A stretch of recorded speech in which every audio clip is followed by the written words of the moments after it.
So what would be the ideal candidate for someone to get PRP? Yeah, I think that, nagging injuries, things that have been there for a while from a tendon standpoint, especially we hear of tennis elbow, and of all the literature on PRP, lateral epicondylitis is what its diagnosis is. A chronic tendon issue is probably the most common tendon, but we see it in the patella tendon. Yeah, yeah. Or golfer's elbow, the other side of the elbow. We see those tendons get really overworked. So they're almost like overuse injuries too. The patella tendon is a similar type of tendon, and the Achilles tendon. So those three tendons, and now we're seeing a lot more use in the rotator cuff in the shoulder now too. Yeah. In situations where there's not a complete tear, PRP doesn't, connect a tear of a tendon and get it to heal.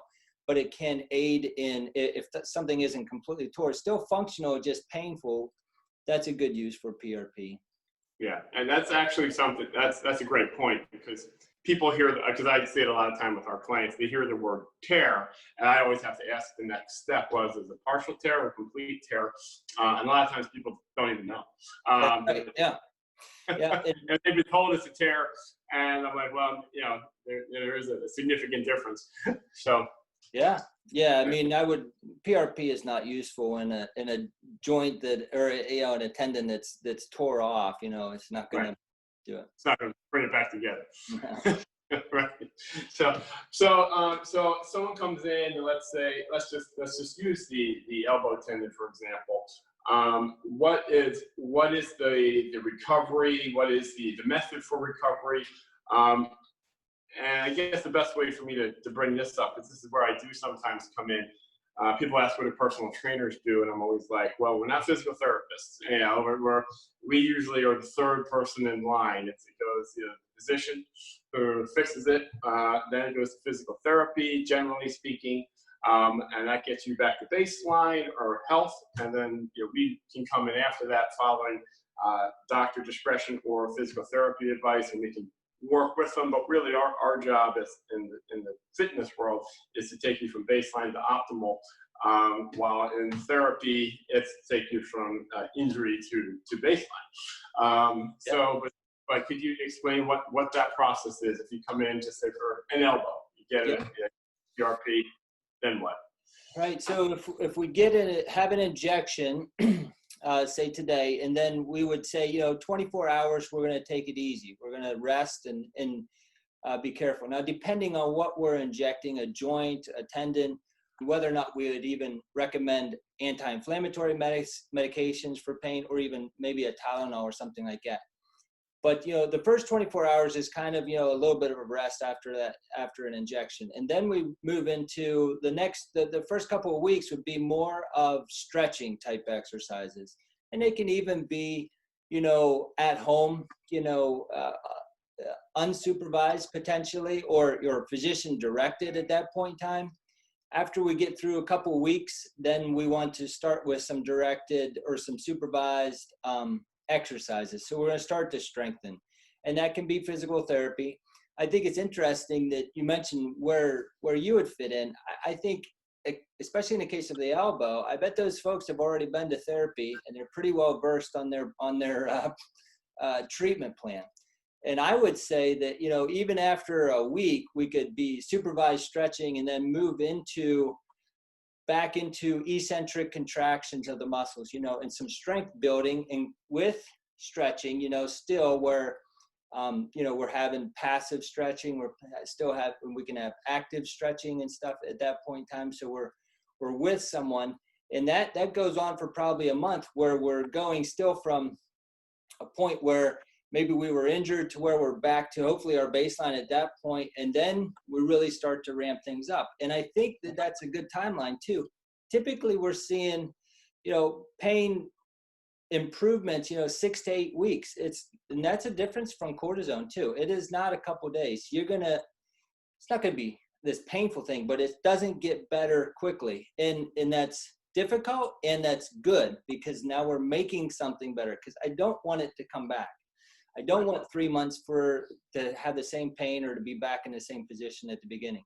So we go through this process, and all the while, the PRP is there doing its job in a natural healing process. So we couple the stretching, the strength exercise supervised, and then we move into a more aggressive strengthening program. In 3-4 months out, you're getting better, you're improved over baseline now.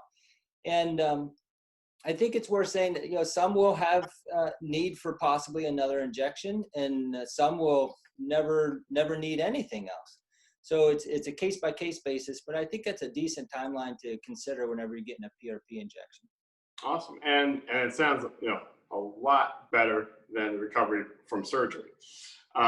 Totally different than, you know, your surgical, you know, procedures where, yeah, there's a lot more downtime there. Now there's going to be a lot more restrictions. I think, you know, depending on the situation, I think case by case, but even work wouldn't have to be interrupted with a PRP injection for the most part, for the vast majority of our cases. You know, maybe a weekend, you know, or a couple of days where you had a time frame. And it depends on what you do, you know, but most everyday activities and things like that can continue to go on after PRP. That's awesome. Yeah, this has been great. It's been very informative. And the last thing I just want to ask you to wrap things up, you know, this is new to a lot of people. Is there anything else you see out there, any advances or breakthroughs coming that are here that are similar that, you know, maybe we can even have a new subject on down the road, but just curiously? Yeah. I think we see also in the world of regenerative medicine that the terms of stem cell use, so mesenchymal stem cells, which are really signaling cells also, but they come from bone marrow. So we're getting them either from the actual bone marrow, usually from the hip, or from adipose tissue, typically around the waist. And that can be done as an office-based procedure too. It's advanced, much more advanced than just a simple PRP injection. But we're seeing good promise with that and good studies that are showing pain, reduction in pain, and able to function pain-free without having to have surgery. So we definitely are seeing that being used a lot in the osteoarthritis world.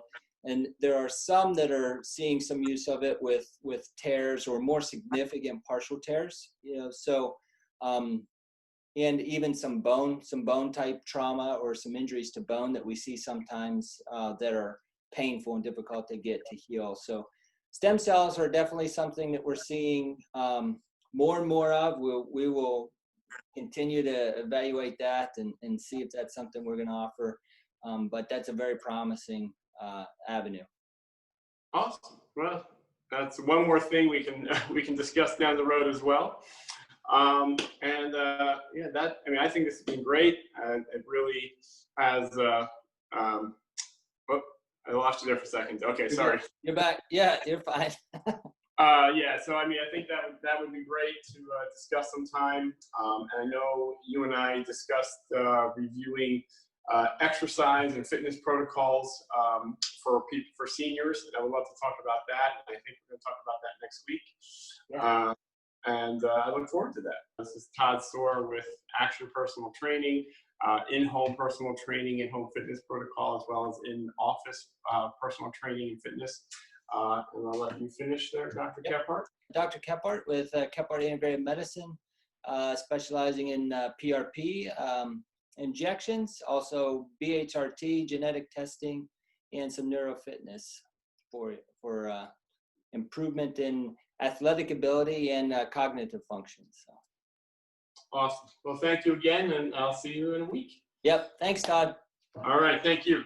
Yep. We'll see you.